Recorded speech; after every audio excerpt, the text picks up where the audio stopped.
Rog, it's Wednesday and we are doing it live after a midweek window of wonder with the reverse fixtures from the very, very first day of the season. A more innocent time before points deductions had even been invented. But what a pair of match days in which we've seen Liverpool open up a Conor Bradley's worth of whoop-ass upon Chelsea Football Club. Manchester City, show poor Vincent Kompany no mercy, and Everton prove that they are to scoring goals what Linda Yaccarino is to CEO magnificence. And we are not here alone. I am joined by the pride of Yorkshire, a friend to all of you who adore his European nights virtuoso performances, from your New York Times, my favourite writer, thinker / pizza aficionado extraordinaire. It's Mr. Rory Smith. That is in ascending order of importance, I take it. Because the pizza thing's the big thing. Yeah, I mean, that's how you know it. Isn't that how you got the job at the Times in the first place? It's how I get most of my pizza. Pizza Smith, he's coming quick. He's amongst us. And Rory is not the only one who will be joining us tonight, because you can too, dear GFOPs. Come up, be with us right now, ask us questions about football or life or both. Here's how you do it. Slightly complicated, so stay with me here. Just scan that QR code in the top left of your screen. I too hate QR codes, but it will not pull up the menu at your favourite restaurant. No, it'll take you into a Zoom with our producer Jake, who has been rendered harmless for one night only, and he'll get you set up to ask your question. No judgment, just come up, come be with us, come be with Rory Bloody Smith. It's audio only, so do not be afraid. We'll get to your questions later in the broadcast, but get in line now. Make sure you get yours in there. Put your comments in the chat, smash the like button, come be with us though. We'll have you up momentarily, but head to the stage now, baby. Pulley, come on, baby, come on, baby. I want to start very quickly with a toast. Rory's wondering what he's got himself into here. Raising my third first Bud Light of the day to the South Korean national team under the inspired management of one Jurgen Klinsmann. And by inspired, I mean slightly erratic. 1-0 down against Jordan Henderson's Saudi Arabia in the Asian Cup round of 16. Jordan wasn't playing. He's too nervous to play for Saudi Arabia right now. But dismal performance by South Korea throughout the game. They came alive at the last 11 shots in the final 10 minutes of regular time. Cho Gui-sung of Midtjylland, one of our favourites, scored on the last one of those attempts in 90 minutes plus 9. They ended up winning on penalties. The scenes were incredible. The players just ran wildly onto the field, totally past Jurgen Klinsmann, who they just totally ignored as he danced kind of like on his own, pointing up at the heavens. Just classic Jurgen Klinsmann stuff. The coach Avram Grant, when he was the manager of Israel, there was a phrase about his teams who were always terrible, but they pull results out the last with like a shin goal or one crotched in. They call this style of football Tachat Avram. He pulled wins out of his arse. This was very, very Tachat Jurgen. I love it. South Korea and Son Heung-min face Australia in the quarterfinal. Ange Postecoglou will want Australia to crush for so many reasons. Rory, talking of managers, I do want to start with tonight's game. Liverpool 4, Chelsea 1. But I want to talk about the game in a second. First, we're going to go big picture, right to the Klopp elephant in the room. Rory, as an objective journalist, but also as a Liverpool Football Club fan, which one of the 5 stages of grief are you in right now? Do you know, I hit acceptance pretty early on. I think he's timed it really well, because you know it's coming. You know at some point he's going to have to step down. He's not eternal. And I think to do it when things are pretty good, when the squad looks all right, when there's young players coming through, it kind of makes sense. So yeah, it was a bit of a blow. It was mainly a blow because I was trying to have a weekend away with my wife at the time. When he made the announcement, that bit kind of annoyed me. In many ways, soured his legacy for me. But I think he's timed it right. I think it's a difficult call, and it's a big thing for the club. But you'd rather better to burn out than fade away. But football doesn't believe that. How are you taken out of your team, Wenger style, in a box essentially? I mean, football we don't really see. Sir Alex Ferguson, yes, ended with the league victory. We don't like our managers to be humiliated. We like them to be ground down. We like them to have utterly proven themselves to be false gods. And talking about false gods, this whole experience has felt quasi-religious. It really has, because partially because of who he is, a man of value, the fact that he did alchemy at Liverpool, transforming the club from faded power back to superpower, consistent power. The memories he's given, the football, the style of football, the quotes. It feels like Jurgen Klopp is going to end the season with however much silverware you decide, but it will be on a flaming longboat, surrounded by his armour and his battle axe and lavish gifts. It will float off into Lord knows where. FSG fire a flaming arrow in his direction. Rory, you've met the man. What is your favourite memory, your favourite single Klopp memory?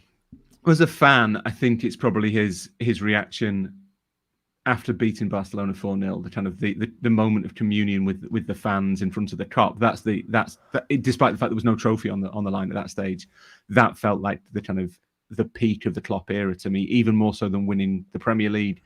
Partly because there was no fans in the stadium when that happened. Love Jurgen on a bus parade. Think he knows exactly how to do a bus parade. Comports himself perfectly. Only does football for the bus parades, right? It's why he's in the game. It's why we're all in the game. Let's face it. But my personal favourite Klopp memory, which is only because I've been in the fortunate position to meet him through work. In 2017, I think I went and did a story on Mona Nemmer, who is Liverpool's head of nutrition. She kind of revitalised the menu. She ended up releasing a book about Liverpool, like the dietary secrets behind Liverpool's success. Yeah, I mean, by the way, Klopp bringing in the marginal search for efficiency and an edge, a competitive edge, even down to the calorie intake of these players.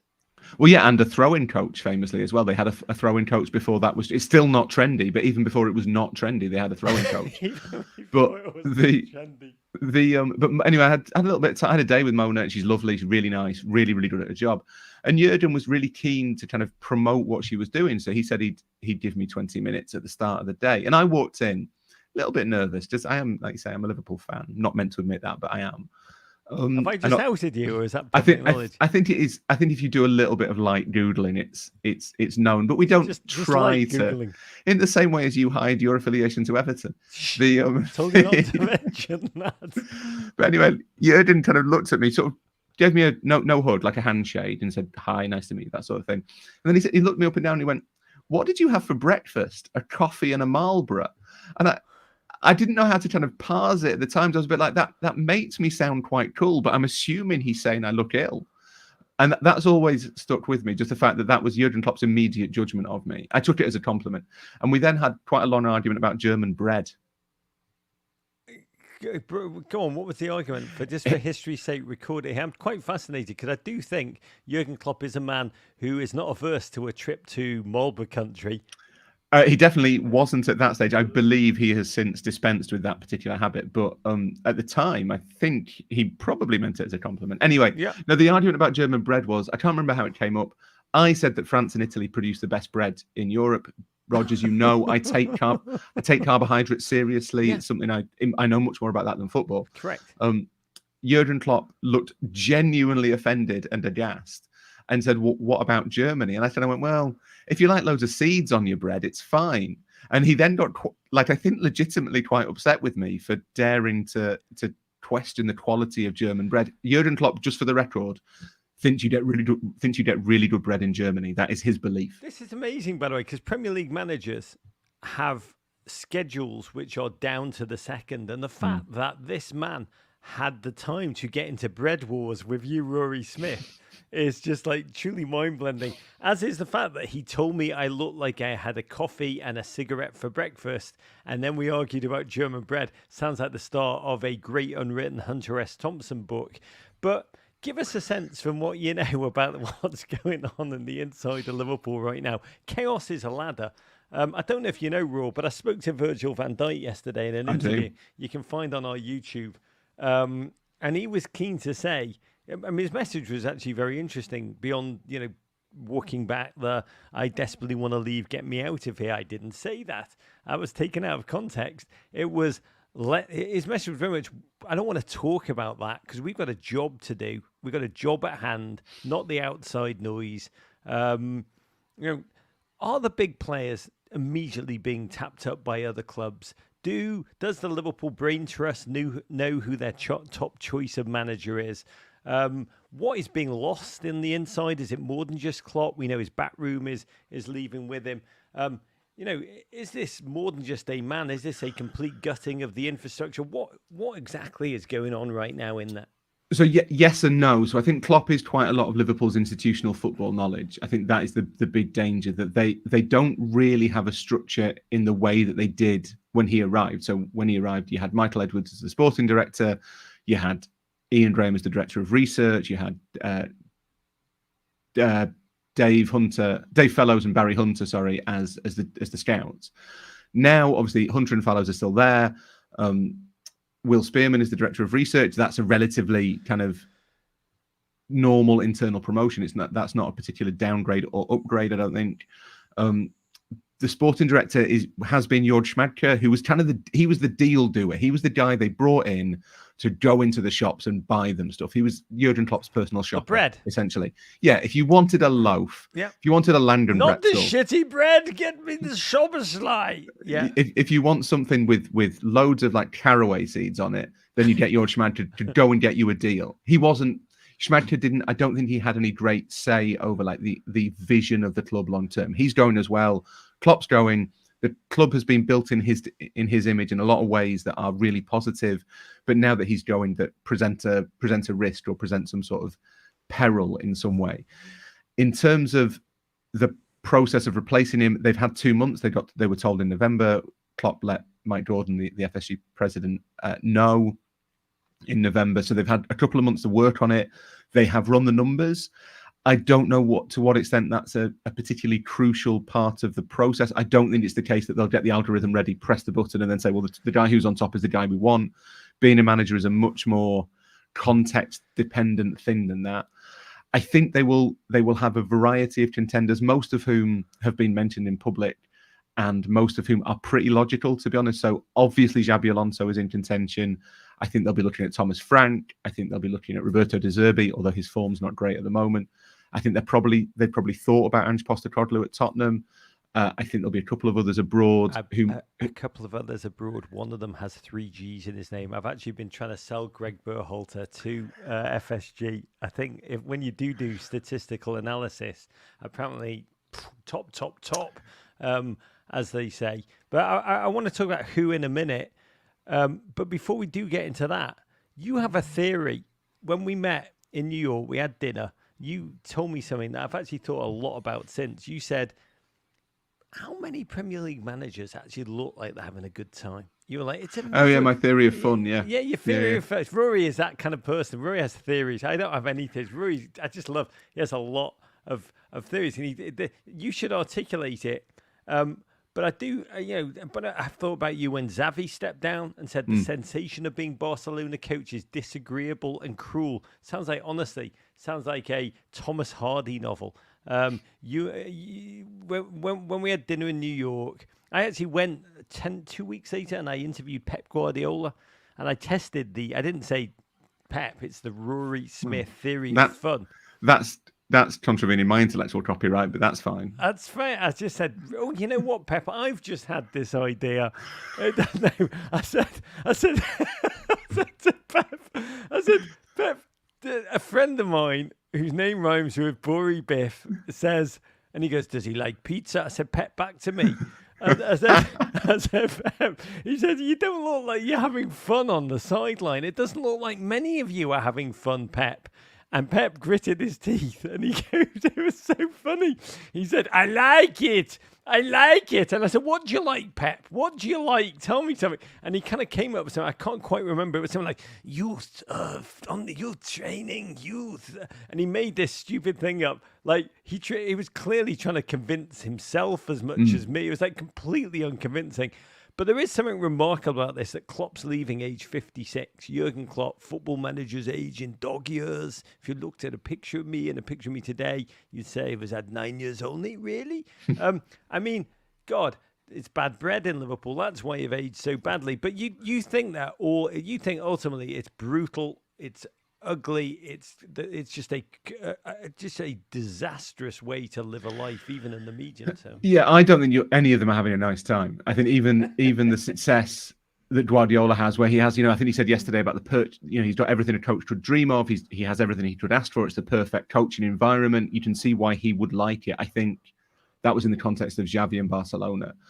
But I don't think it's an enjoyable career, to be honest. Maybe the highs are worth it, the highs of victory, the highs of winning a trophy, the highs of seeing your ideas come to life. But I'm a real sucker for seeing the ones who look like they're enjoying themselves. Name I really him, like. Name him. I think who looks like they're having a blast? Thomas Frank. Thomas Frank is just enjoying himself. I mean, he's not just enjoying himself; he's also working hard and stuff as well. Thomas Frank looks like someone who's trying to enjoy having a kidney stone. Oh, that's great! Yes.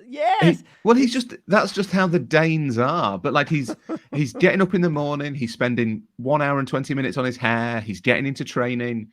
He's coming up with some crazy sort of system to play. At least he occasionally cracks a smile. He has a joke. Klopp, to be fair, although I would agree that he's aged terribly, Klopp does at points like laugh about things, whereas so many of them just seem so sort of brooding and intense, and you kind of think it's not a vampire movie. I'll tell you who really looked like he was enjoying himself, but maybe it was like people enjoy life when they move down to Boca Raton in retirement. They get to hit a golf ball and just be with the guys and drink, Arnold Palmer's. Carlo Ancelotti at Everton looked like he was having just the ultimate great laugh.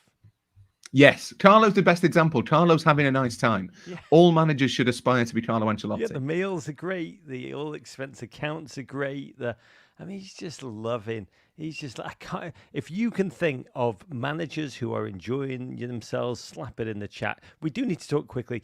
Guess who's next, because we don't know. It's Paper Talk. Xabi Alonso, former Cup icon, Champions League winner, legendary Red. Obviously, Bayer Leverkusen, Alchemy, 2 points clear, I think, at the top of the Bundesliga. Yep. Rational, but this is also just his second season as a senior coach. Is it too much too soon? The reality is, who wants to be the man who follows the man? Really, who wants to be that? Well, see, the thing is, I think the thing that's not even understood, but misunderstood about everyone involved in football is how much they believe in themselves. It's the reason that if you're a 20-year-old kid, you'd sign for Chelsea despite the fact that you have to be in their third dressing room. Just you believe that you will dislodge Enzo Fernandez. Just you are convinced on some level, and you have to be convinced that you're that good. And it's the same for managers. Logically, you look at it and think you don't want to be the guy who follows Klopp. You want to be the guy who follows the guy who followed Klopp. But I think most managers would look at it and think Liverpool probably only come knocking once. They might come knocking more than once for Xabi Alonso. You have to take that opportunity, and you have to back yourself to do it. Make Darwin Núñez player manager. It is the only logical move that makes sense just for all of us. And before we get into the game, we've got to say to GFOPs in the chat on marking Rory's appearance on the show with a just spontaneous argument over what is the best pizza in the Boston area. I'll put you out of your misery. The answer, hands down, is Poopsies. Poopsies, ride or die. And I won't hear a word against it. I'll be honest, the pizza's mid. It was the company that made it so great. But to the game, Liverpool 4, champions for amortization. Chelsea Football Club 1, a game which began with Klopp and Poch. A really tender moment, lovely to watch before kick-off. All the manager tropes of affection unleashed. The double hugs, the close range ear whispers, the double slightly aggressive cheek slap that you can't try in real life. Big football question going in was really psychological. Ahead of this game, there's Arsenal coming next. A lot of adrenaline. This is the first league game for Klopp post-announcement. Would it be played with too much emotion, too much adrenaline, headless football almost, or with that back to work focus that Virgil van Dijk had underlined when I spoke to him?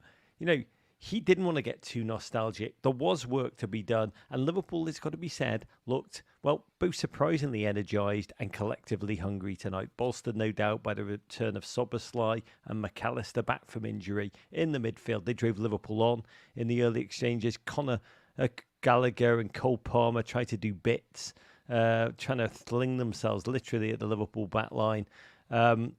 That penalty not given when Gallagher fell over Virgil's big, delicious thigh, the closest they came to creating, well, anything. Liverpool countered at warp speed. Darwin Núñez rasping an impressive drive, taken from near Goodison Park off the bar. Petrovic panicked, flailing. Big Serbian keeper, more alert when Darwin again fed by a delicious Canate bomb. Nunez charged onto it like a Ford Galaxy in a French Connection car chase, slapped the ball across goal, tipped onto the left post this time, but it was all Liverpool. Turnovers charging forward. Bradley kept his place despite Trent's return, dispossessed Chilwell with Szoboszlai. They fed Jota, who simply ran at the Chelsea defence. I think Peter Drury said he ran like a bulldozer through a brick wall. But my God, it was Silva and Badiashile it almost gave him a guard of honour, beckoned him through, defended a bit like Alina Haber. And once he was in on goal, that gent, the economist dream, he doesn't miss. Jota, Rory, 6 games, 4 goals, 3 assists since Mo Salah decamped for AFCON and returned with muscle knack. I can't think, when you think of Jota, a more unassuming, less heralded, more lethal footballer in the Premier League right now, not named Doucouré. The two things you say about Jota are, one, that he has absolutely. I'm now stealing from a friend of mine. He has absolutely no flair. He's incredibly creative. He is a lethal finisher, but there's no ornament to anything he does. He doesn't kind of make anything look tricky. And the goal tonight is actually quite a good example of it. It's what he's trying to do is slip the ball between his feet and go between that little gap between Thiago Silva and Badiashile. But there's no show about Jota. He just thinks, well, that's the quickest way to the goal, so I'll do that, and it works. And the other thing is, more so than possibly any other player at Liverpool, I reckon you could put Jota in literally any team in world football, and there would be a position that he would occupy and excel in. He is so versatile. He can play left, play right, play through the middle, play in a 2, play in a 3, play in a 7, whatever you want to do, Jota can do it, and that is a rare and precious thing. Oh, Portuguese Jack Harrison. It would get worse for Chelsea. Conor Bradley, 20-year-old Northern Irish kid, filling in during Trent's absence, charged into space, fed by Diaz, ran to the edge of the box, running at speed and searing confidence and belief, Klopp-inspired belief that he belongs, pursued by the ghost of Raheem Sterling, and he just rafts the ball with skill and impudence past Petrovic, and I was like, watching it, I'm a horrible human being. I was like, I was told Trent Alexander being out of this team was meant to just lead to flailing weakness. But this is Liverpool right now. Their supporters, imagine being us, having all the fun, Rory. Even their weakness turned into a strength. Bradley, 5 starts, 5 assists, 1 goal, best number 84 since Randy Moss. And Rory, I've been thinking about the quadruple chase 2 seasons ago. Liverpool, like Icarus, putting on wax wings, flying towards the sun, ended with just the Carabao and the FA Cup.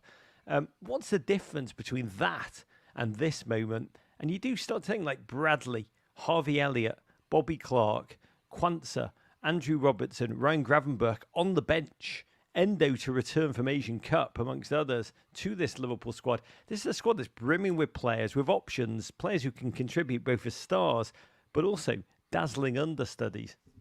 Well, yeah, and what you need to an extent when you're competing on that many fronts is you need people to take up minutes. You need people who can come in and maybe not play huge amounts, but who can do 30 off the bench because it gives somebody else a rest. The other thing that I throw in there is Liverpool do have 2 players to come back in theory who will play again this season, and that's Thiago and Stefan Bajcetic, who've not played a minute this season, both of whom I think going into the campaign you'd have said, well, they would be 2 of Liverpool, they'd be in the rotation of Liverpool midfielders. I think the depth is crucial, but at the same time, I don't think any team can go reliably across 4 competitions. God, I love you. When you said this is how sick I am, when you thought about a man who can reliably give you 30, just like the name Beto pinged into my brain. We'll talk more about him in a minute. God bless Liverpool fans reveling in the moment, singing there's only one Conor Bradley for much of the rest of the game. And thankfully, there's only one Darwin Nunez too. And that one predictably missed a penalty on the stroke of half-time. Actually, drove it just maliciously, just deviously, but just as Peter Drury said, a centimetre off target, hit the woodwork for the 3rd time. There would be a 4th woodwork hit in the second half. It was an evening in which Pete Nunez was almost achieved, an avant-garde performance of perfect imperfection. But back to the penalty, why would anyone let that dazzling improviser take a shot in which he's got to think? Name a player who can score a goal with his left arse cheek from 40 yards out, but would work out how to miss a shot from a foot out if he has time to think about it. Yeah, he wouldn't have been my first choice. I love Darwin Núñez. I think he is a superb striker. And I think if you look at a lot of his build-up play, he's brilliant. But I wouldn't have let him take a penalty. I think Dominik Szoboszlai takes penalties for Hungary. I think he took them for Leipzig. He would be my natural second choice. Núñez would probably not be in the top 5. What was so surprising about the first half in which Liverpool had 14 shots, Chelsea had just 1. That midfield, Caicedo and Enzo, $220 million worth of what was intended to be a decade-long generational pairing. Both looked like a surreal combination of reckless and feeble. Mudryk came on at half-time, quickly played his greatest hits. He blasted one wildly over the bar with a goal at his mercy, flung himself on the floor in the kind of vicinity of a defender. There was so much insipid play. Szoboszlai killed off the game, courtesy of another Bradley assist. All the Chelsea subs, the courageous Nkunku scored a fine solo consolation goal. Chukwuemeka's talent and potential, no doubt. But Rory, this far into the season, there is so little collective cohesion. They look like lost boys out there tonight, individuals. Yeah, it's interesting. They went into this game with 3 wins on the bounce, and there'd been some suggestions certainly across here that Chelsea were starting to find their way. And it's always worth checking which teams they're playing. That this was the first real challenge against a team of real quality for Chelsea for some time, and they failed it. Losing to Liverpool is no real shame, but losing, particularly in the way the first half went. I mean, I think that until the shot right at on the halftime whistle, I think it was something like 14 shots to 0. Yeah. That's not good enough at Anfield. That's not that. For even with Liverpool flying, that's not good enough for Chelsea. I think the risk they've got is if the results don't come, if it is still up and down, do the players start losing faith? And if they start losing faith, do they start playing worse? Do you get to the point where you're not improving these young players, you're actually inhibiting them? Yeah, I mean, that's really the story of the season. Name a young player that consistently Pochettino has really nurtured. That is what I would worry about if I was a Chelsea fan. KM Byrne in the chat says Connor Bradley, best Connor since Gallagher. Tina Santana says Darwin is like SpongeBob trying to get his driver's license over and over. Even when it gets revoked, he just enters with eternal optimism. That's what I love about him. That is what I love about the way he approaches football and life. It ended with Klopp's 200th Premier League win, Liverpool's first win against Chelsea in the league since September 2020. Amazing that, but it was such a dominant performance. And one was like, spare us from having to watch 90 more minutes of this mismatch. Just give Liverpool the Carabao Cup right here, right now, tonight. Liverpool, top of the table, 5 points ahead of Manchester City, who have a game in hand. And Klopp travels to Arsenal for one last time on Sunday. And talking to Man City, in other games tonight, City rolled over Burnley 3-1. KDB made his first start since returning from injury. Even better news, that man o' war, Erling Haaland, back in the team sheet, on the bench, a good seat from which he saw Julian Alvarez start up front and score 2 goals inside 22 minutes on his birthday to boot. The second, a magical set piece orchestrated by KDB. Paul Vonson Company had the delight of walking out side by side with Pep before being spanked by him. Burnley, 5 games, all comps winless, 7 points adrift of safety. They did get a consolation goal in the 93rd minute, which was their first in 12 hours and 34 minutes. Spurs saw off Brentford 3-2. James Maddison lives and breathes back in the starting lineup. Magnificent to have him on the field after 12 aching weeks out. He had to suffer the initial indignity of Neil Maupay mishitting. Of course it was a mishit, the opening goal, and then do Maddison's dart celly. Spurs came alive after Ange took off Skip and Bentancur. Start of the second half, Brennan Johnson and Højbjerg in, and the forward gear became so much turbocharged. Spurs scored thrice in 11 minutes. Timo Werner set up Destiny Udogie. Brennan Johnson marked his goal by doing a one-up dart celly with Maddison. He who dart cellies last, dart cellies longest. I think that's the saying. Richarlison got the third. Richie kept his shirt on. What's going on, man? But he did, of course, throw a dart at Maupay's expense. Tony got a late goal back. But Spurs back in the top 4, leapfrogging Villa. Maddison played 88 minutes on his Premier League return. Rory, this is a major moment in Spurs season. Spurs fans rejoice. It's an incredible stat. The team have now won 9 of the 12 league games that Maddison has played in the season. The only defeat came when he had to limp off injured. He is Spurs' creative heartbeat, and he's back just in time to do Everton at the weekend, right? Well, that's why he's come back, I think, to make sure that Everton suffer. No, I think having Maddison back's really important. Because he's a new signing, was maybe lost a little bit how important he'd become, how quickly to that Spurs team. But they had a great start to the season. Postecoglou was top of the league. They were flying. It looked like they could sustain it. And the reason it fell apart was because of the injuries, because of the suspensions, because the squad just looked really thin all of a sudden. There was the game where they played 4 fullbacks in defence. There was Eric Dyer. They lost quite a lot of their key players. And for Maddison to come back, particularly when Son has to come back at some point, and as you mentioned at the top, I'm sure Postecoglou will want the Aussies to knock the South Koreans out of the Asian Cup, partly to get Son back and partly out of patriotism. Dangerous, and it might be a bit late. They might have lost a little bit too much ground for the title, but for the top 4, absolutely not. And to be honest, it caused a bit of chaos for everybody else over the course of the rest of the season. That's very much in Spurs' power. I love it. I love it. I love it. And the one where they started 4 fullbacks, that sounds like the worst episode of Friends. No, that'd be amazing. That'd be amazing. Last night, Ross. 4 fullbacks. Last night, Arsenal went second. Then, briefly, 2 points behind the leaders, Liverpool. Now, way back with a 2-1 win over Forest. Dominant first half by a refreshed-looking Arsenal. Half an hour in, passes in the final third. Nottingham Forest 1, Arsenal 109. But for all that dominance, one first half shot on goal conjured, that Arsenal trope of old. They're trying to walk the ball into the net. Frustration building for Arsenal fans. But suddenly, instead of trying to score the perfect goal, they settle for one of the most humiliating, painful ones of all on our friend Matt Turner. Once a gunner, always a gunner against his old team. This would have been an agony for Matt. Off a throw-in, Jesus shot from the byline, attempting to nutmeg Matt Turner, and the ball went in off his foot, beaten at the near post. How much that must have hurt for Matt really made me honestly ache through the television screen vicariously. Matty T, honestly, in a trough of confidence.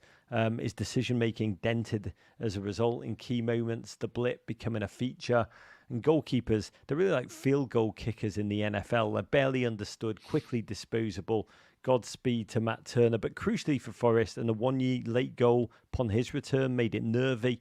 Arsenal held on, but Forest fans, Taiwo the Taiwo, a green shoot of hope. And talking of Forest, the biggest American transfer news of the window, undoubtedly. This morning we heard Gio Reyna's move to Nottingham Forest. Here we go, on loan. The 21-year-old who grew up in Bedford, New York, just about a half a block away from me, will be on loan there until June. The announcement video, Forest dropped, I think, had more American cliches per 30 seconds than any I've ever seen. They name-checked both the Big Apple and they called the Atlantic across the pond. But how do you think about this, Rory? Young American, looking for a clean slate. Forest, definitely the launching pad for his new agent, Jorge Mendes. He needs a fresh start after the World Cup nightmare, the injuries, the starvation of minutes at Dortmund. I'd say he was going to play alongside Matt Turner, but Forest, this is an agony, or suddenly in the next 24 hours linked to a number of goalkeepers, so we can only pray. Rory, Forest, Alanga, Morgan Gibbs-White. Forest also signed another young talent for the attack, Portuguese 18-year-old Rodrigo Ribeiro. Surprising, this is Fabrizio noting, surprising move for Forest in addition to Gio Reyna. Gio needs a place that loves him and can nurture him and let him go. Forest, 2 points off the relegation zone, facing charges of financial irregularity. Are we seeing a place that he can, be nurtured, can get playing time? Or is this like Weston McKennie at Leeds, unforgiving experience part 2? Do you know what? Until you use the word nurtured, I'd actually been quite excited by Rayner at Forest. Just Forest is an amazing club. The City Ground's an amazing stadium. They've got some really good players. It's Morgan Gibbs-White would be a dream to play alongside. He's been fantastic this season. You've got Murillo in central defence. Forest have good players, but that is not a nurturing environment. It can't be, just because of the way that Evangelos Marinakis, the owner, operates, the sheer number of players in the squad, the sheer number of options that any manager, currently Nuno Espirito Santo, have at their disposal. It's cutthroat and it's tricky, I think, for Reyna. He does need a fresh start. He kind of done stagnant at Dortmund, I think. He needs to be somewhere where he is central to their plans. I think you will know more than I do. Strikes me as the sort of player who maybe needs to feel appreciated, a little bit fated, maybe wants to be kind of a central figure. But in that Forest squad, it's just so busy. It's a So gamble, busy. is what I I would love say. that Forest squad is so Just a busy. busy place. There's just loads of people. Everyone's doing stuff. There's one guy there this week and then another guy the next week. It's confusing. And I don't know. Just Google what the Nottingham Forest owner does for his business, his employee. Just Google his name and his shipping business. Rory told me about this recently, and it blew my mind. I also think it's going to break my heart when Gio Reyna relegates Everton. Extreme mixed emotions. Also, yesterday, Aston Villa's fine home record finally dented after 346 days without a loss at Villa Park. In came Newcastle, who've been hapless on the road this season, and they did them via 2 shot goals. A delirious, much-needed night for the two, and just their second away win of the season. Incredible night for suddenly reinvigorated and ferocious Luton Town. Tom Lockyer, beautiful to see him at Kenilworth Road for the first time since his cardiac arrest. God, when you saw him walk around and just the noise in that stadium, I was like, oh my God, Luton by 1 million. And I was close. Luton responded by just storming into a 2-0 lead within 3 minutes. Adebayo ended with Luton's first ever hat-trick in the Premier League. Hatter with a hattie. Brighton quietly slumped to just 3 wins in 16 Premier League games.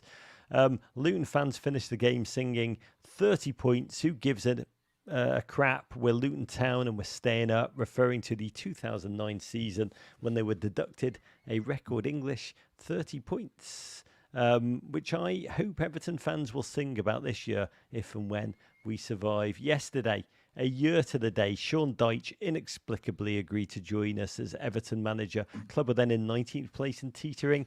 Here we are again. We celebrated with a big boy point at Fulham. I don't know if Everton will score again this season. We hit the bar in the first half. Anthony Robinson handling on the line accidentally. Real moral quandary for me, to be honest. Ball was 2/3 of the way over the line before it was hacked clear. And at the death, Beto, my nemesis, missed 2 chances from a foot out. I don't know. I mean, if you've seen them, genuinely, I would imagine if they went to a head-to-head, Beto and Beto O'Rourke would score more if I had to bet on Prize Picks. No goal off 2.14 expected goals. Tottenham next, then Manchester City. Here's what I want to ask you, Rory. Everton's appeal hearing following their 10-point deduction for breaching profitability and sustainability rules will be heard over the next 3 days. The appeal apparently began today, will end on Friday, a final decision coming out mid-February. Rory, when I heard that, I was like, which appeal? Which charge? I can't keep track of all these points deductions, people. It is hard to track. There is so much going on. There's just so many theoretical points deductions. This one is for the 10 points that they have already been deducted. It's that one has to be decided before the Premier League and its various independent panels can decide on the next one. So presumably, if this one is lifted, that has a knock-on effect for the next one not being put in place, I guess. But it's, yeah. Knowing Everton, they'll lift this one and then give us a 20-point one on the other one. I'm just braced for darkness. I will say this, Lauren Rabinovitz, how do I know your name? Because you're the barrister that's representing us. You are like, genuinely, I believe in you, like I do. Oh, like I did Tom Davis, really. I just always believe in you, Lawrence Rabinovitz, even though I know only darkness is about to ensue. By the way, even Tim Weah is mocking me. The news, he turned down a loan move to Everton personally. It's like cruel fan fiction. Very quick word before we take your questions. Dear listeners, on Manchester United, on the degrading Cold War that is Marcus Rashford and his trip to a Belfast nightclub. The club, that would be Manchester United, not the Belfast nightclub, although I'd love them to put out a statement in regards to, wouldn't that be great, the Belfast nightclub? Yes, we want to put out a statement. He had 12 tequilas and acted like a gentleman till he wobbled over. Surely the statement should be just them making it absolutely clear that he wasn't ill because of their food. Yes. That is surely, in many ways, they need to clear their names. Record. Yes, yeah. They could put out, they should just put out a statement that just says, yes, sir, he can boogie. That's all they should do. Just pull that out. It's all we need to. Can Marcus Rashford boogie? Yes, sir. He can boogie. But Manchester United put out a statement where they said about him being ill, but still being strong enough to breathe it through a session at aforementioned nightclub. A statement said the incident has, quote, been dealt with as an internal disciplinary matter. And Marcus Rashford may even play tomorrow night against Wolves. Can I get a word from you on United? Huge change coming under the new investor/operator, Sir Jim Rashford. But Ten Hag, first the Sancho exile, now this homegrown talisman flailing. We'll find out soon if two swallows a summer make, to kind of butcher a metaphor, or is there something truly rotten about this culture? Well, the thing that I find slightly odd about the Rashford case in comparison to Sancho is that Rashford could play, as you say, against Wolves. He's in contention. He might not, but he is in contention. It depends how ill he was, I suppose, or if he's got anything else planned beforehand. Sancho was just booted out, and that might be because Sancho kind of went public with his disdain for the manager, and it might be that Ten Hag decided that is something that he can't be seen to tolerate. But it does strike me as being a little bit like one rule for one of them and one rule for the other, to be perfectly honest. That this is allegedly Rashford's third breach. I actually think it's only two. But it just feels like Sancho was treated really harshly to be like made an example of. And then Rashford's come around and they've been a bit like, yeah, Marcus, don't go out before games. It's just bad. We're going to tell you off in public and that's it. I'm not sure that lack of consistency is a brilliant idea, to be honest. Godspeed, we will see. I wonder if there's a question about the transfer window, which is so bloody quiet. This is kind of amazing. This time last year, I'm old enough to remember a year ago, Chelsea helped Arsenal dodge a bullet and spunked $80 million for the privilege of signing Mudryk. Arsenal went Trossard, Liverpool went Gakpo. Then Chelsea decided to just get a garbage can, set on fire, $120 million on Enzo, who arrived evidently without his instruction manual. Over $1 billion spent in that window. This season, not so much. I think the total is currently $60 million spent with 24 hours to go. Exactly half an Enzo by all clubs total. We can talk maybe in the questions about exactly why. By the way, talking about Luton's Adebayo, Tim Mason in the chat says Betty Glover aired Adebayo's full name this morning on Men in Blazers early kickoff. That is my favourite podcast in the world, by the way. It wouldn't fit on any fill in the bubble multiple choice answer sheet. It is beautiful. Go and listen to it. It's worth listening to just for that beautiful, beautiful moment. Go and find Men in Blazers early kickoff on its own pod feed and start your mornings off right. And talking about right, to your questions, a reminder of how this works here on Do It Live. You just have to scan the bloody QR code in the top left of your screen or click the pinned comment in the chat, which is a bit easier. You get into the Zoom. You got your Jake in the Zoom. Your Jake will tell you everything you need to know. Come on, don't worry. You won't appear on screen. And for those of you who don't want to ask a question, smash that like button and let us start with the great Chris Rozelle, who's got a question about the Big Ange chaos. Come on up, Chris. Tell us where you are, beautiful, and what's your question? Good evening, Raj. Good evening, Rory. Can you hear me okay? We can hear you loud and clear. Wonderful. Chris, are you Chris Rozelle GPA on Twitter? Is that you? I am Gap golfer. So I work for the Golf Association of Philadelphia, so I'm based out of Philly. Can I just welcome you, Chris Rozelle? You are a long-time GFOP. I recognise your name from across all of our social media. It's a joy to be joined on this Wednesday night to someone who loves this game and will tolerate our crap. Oh, no, not at all. Not at all. What's your question, beautiful?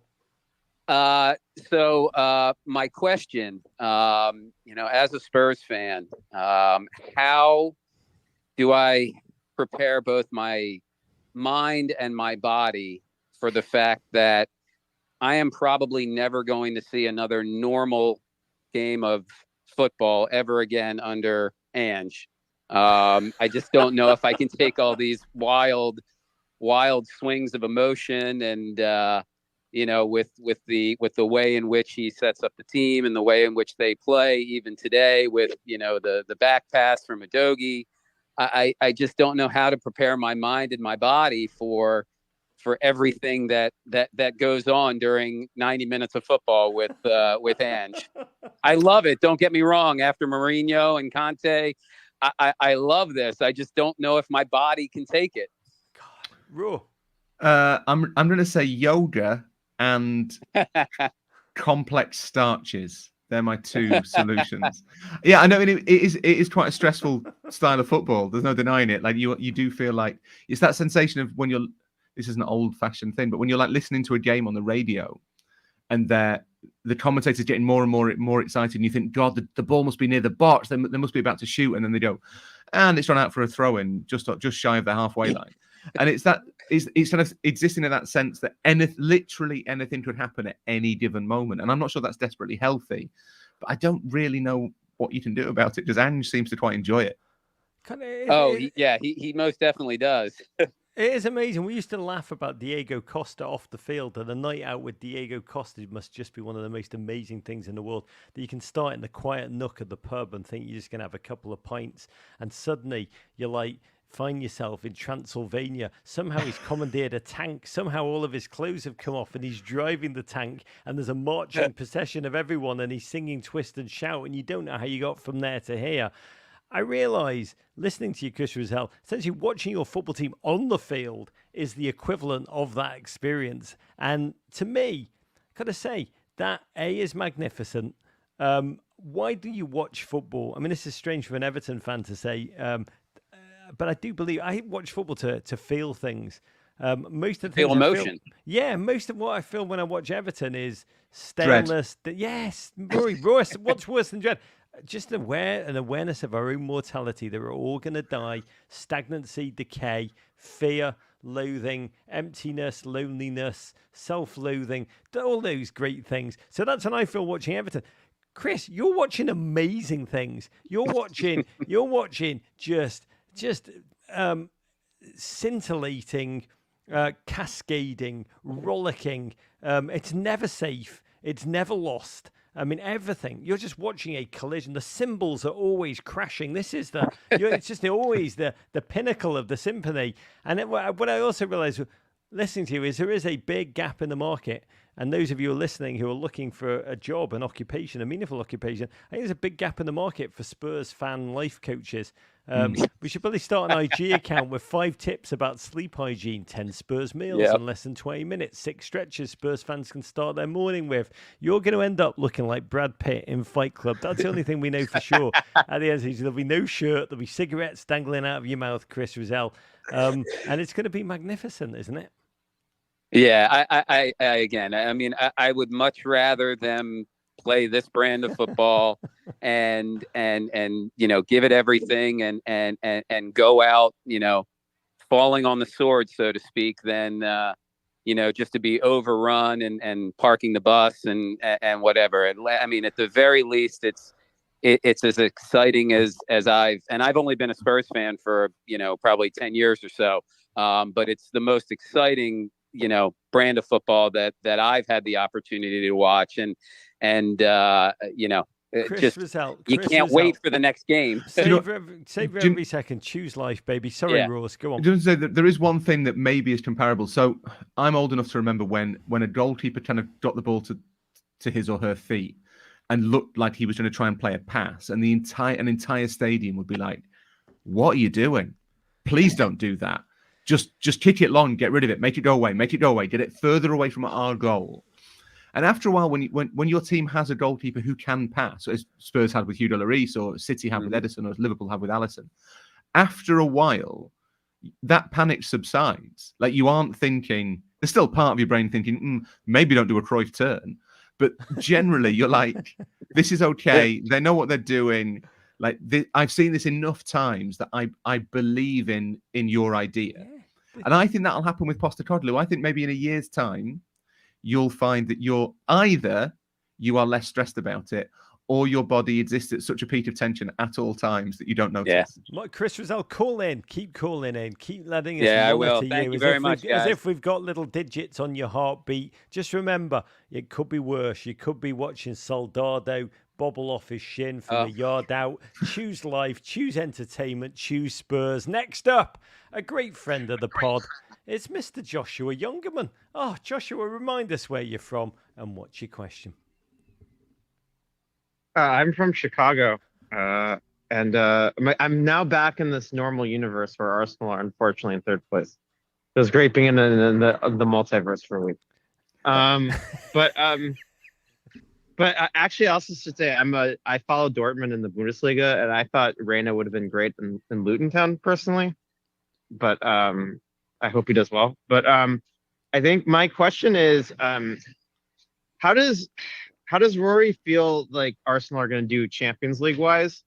And the reason I asked this is because we got the win yesterday, and I was very impressed with the fact that they won a game that they probably wouldn't have won last year. And but it's tiring watching teams just park the bus and refuse to play. And it's actually kind of cynical. Like it's like watching a League Two team try to play Arsenal. I feel like we're not going to run across this in the Champions League, and I feel like our chances to go deep in this competition actually are. I would say they're pretty good. I don't know how Rory feels, and also I'm curious. Let's go. Go on quickly. Yeah. Oh, I had a follow up as well. Is that do you think the Trossard as a false nine and Jesus on the wing might be a good option? Let me just ask very quickly, Raw. I've got a great friend of this show, Michael Cohen, not that one. I'm talking about the Arsenal supporting diehard, who WhatsApps me often and says, in this current climate, this current reality, the honest truth is we are more realistically going to win the Champions League than we can the Premier League. I mean, it's a great question from Joshua Youngerman. How do you handicap the Arsenal chances? Yeah, I think it's a really good point. To be honest, they've got Porto in the last 16, which is not particularly intimidating. That Porto won't be a pushover, but that should be Arsenal through relatively comfortably. I agree with Joshua that they won't find quite as much. What's the word? Like willfully destructive opposition in the Champions League as they will in the Premier League. That is the big test. Don't get me wrong. Like if you want to be a title contender, then you have to learn to break down those mass defenses. It's like the final boss level. But in the Champions League, I think this year's quite open, to be honest. Obviously, you'd say Man City are the favourites by some distance. Probably Real and Bayern are the best of the continental clubs. But you'd put Arsenal up there certainly with Bayern, to be honest. They might not, just because of the mystique of Real Madrid in the Champions League, you can't ever rule that out. But you look at the talent Arsenal have, you look at the balance they have in the team, with a kind draw, one of the minnows, someone like Barcelona in the quarterfinals, then I think there's a decent shot. They should certainly be looking at the semi-finals. The only way they don't make the semis, I think, is if they get Man City in the quarters. God, you can dream, Joshua Youngerman, dreams of wonder what could possibly go wrong now. By the way, Raw, when you say willfully destructive opponents, why don't you just go ahead, be brave, just name them. Say Everton, Rory. Oh no, that was self-destructive. Joey Duda, that great old school GFOP. It is great to have you back. Remind us where you're from and what's your question, you beautiful human being. Hey, Raj, from Boston, Massachusetts. Still living in Massachusetts. Very excited about the win today. I also, Roy, love the pod that you do at Raj, European Nights. I look forward to it every time. I got my order in for your book coming hopefully soon.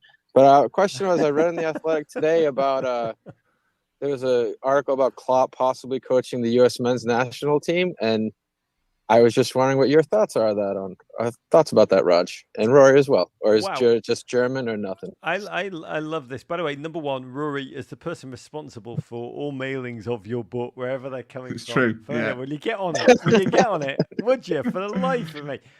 Secondly, what is Klopp really? What are we thinking next? He's got his place in Marbella. He's always taught every time I've spoken to him about wanting to enjoy life. I've asked him what he wants to look back on when he looks back on his life, and he laughed and he said, I would like to be he's got a vision of being in a rocking chair with his kids who are now quite, they're not young. They're grown up. They're adult. Yeah. You don't want to sit in a rocking chair with your adult children. And he's like, I'd like to have beers in their hand. Like, he's got a real vision of lots of beers and his wife, and talking about the life they lived together. Like, that was always quite important to him.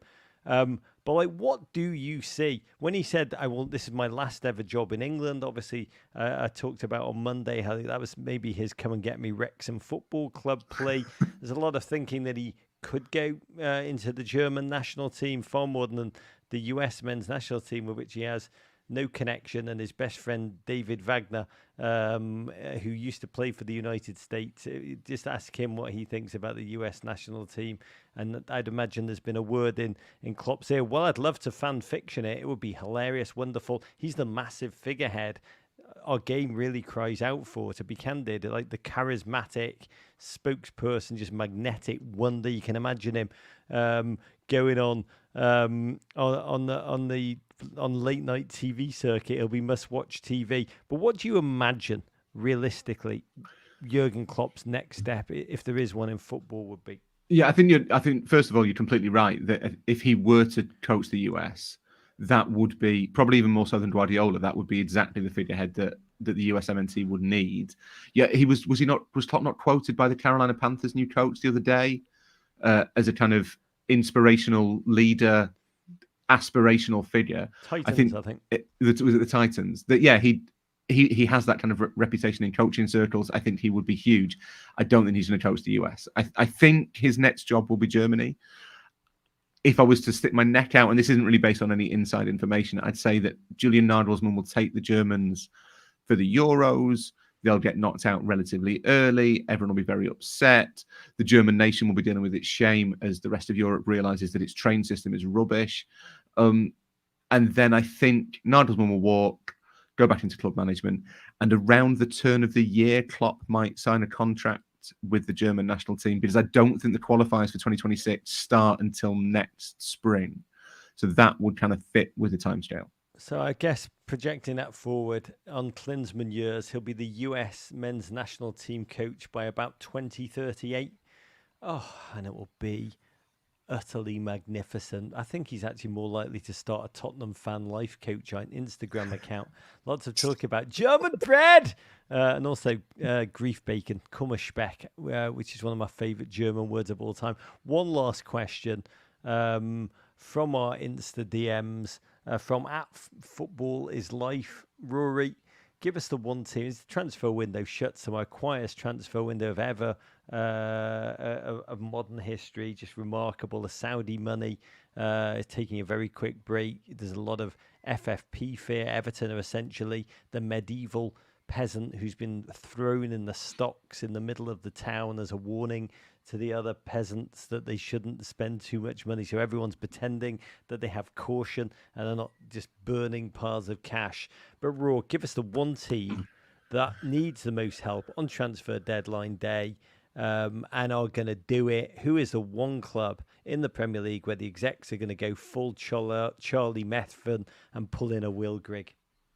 Well, I mean, the club that's going to do the most business on transfer deadline day is very obviously Nottingham Forest. I know that's not a very surprising or sexy answer, but Evangelos Marinakis has done really well to control himself for the 31 days of January so far.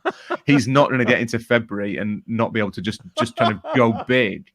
He's just going to imagine him busting into like the Nottingham Forest scouting room, just banging. He's definitely the guy that opens both doors at the same time, just smashes them open and goes, "Dry January's over, guys." Yasu. The other one. So I think Forest will do a couple tomorrow. In addition to Gio Reyna, probably sign a goalkeeper. And the other one that I just wonder about that so casually, you bastard, is Newcastle. Just wonder if Newcastle might have something up their sleeves for all the talk of PSR. Got a load of injuries. Then Isak's out for a couple of weeks now. They need a little bit of a pick-me-up. Great win last night. I just wonder if Newcastle might do something. Oh, dry January's over, mothers. Before we go, this was a joy, but a quick mention for everything coming up at Men in Blazers World Headquarters. All of it powered by the GFOPs at Bud Light. Easy to drink, easy to enjoy. First of all, since you're here on our YouTube page, make sure you subscribe. Do it right now. Check out our interviews with one Virgil van Dijk, a really lovely, really quite a nourishing human being. Joel Embiid, by the way, what a remarkable human being. What a crazy football fan. One of the first interviews I've ever done where we talked for a long time, and at the end of it, he was just like, ask me more questions. Let's go. Like he loves his football, and that interview went live yesterday. I really love it. 2 incredible conversations despite my involvement. And you're here on our YouTube, and you are shopping around anyway, so have a peek. And tomorrow, massive day here at MIB World Headquarters. We drop a new episode. Oh, Sam Mewis and the women's game with special guest Mal Swanson, who breaks news really about her injury and the trauma that she's been to. Follow the women's game on social. The handle for every platform is Women's Game MIB. Women's Game MIB on Insta, Twitter, TikTok, and here on YouTube. All the platforms, as Jurgen Klinsmann would say. Hit that YouTube now. We are so proud, really, really are, of what Sam Mewis has created and is creating here with us. And tomorrow's episode is beautiful. Mal talks about the emotions of a devastating injury that caused her to miss a World Cup of darkness. Rory Smith, no darkness, only light from you, you beautiful human being. We've talked about bread. We've talked about coffee. We've talked about cigarettes, pizza, football. It is a total joy to live it. Ticks all the boxes. Yeah, That's just all the food groups. It's what you should be. I mean, obviously, it's the early evening where you are, but for me, that's the perfect kind of 10 to 11 o'clock chat. All the food groups. To more is a joy to ride with you, and to you, dear GFOPs who've done this with us, come join us every single Wednesday. It is a delight to be with you. Thank you to the quite wonderful producer Jake, who's marshalled everything, to producer J Dubs, to all of you GFOPs. Enjoy your football. We will be back on Friday with WGFOP. Call us now, 646-450-9472. I know 2 phone numbers in my life at this point, my wife's and that one. Call us on that one. Leave us your question about the football. It could be your voice on the podcast. This is Rog saying big, big love. Thank you and courage.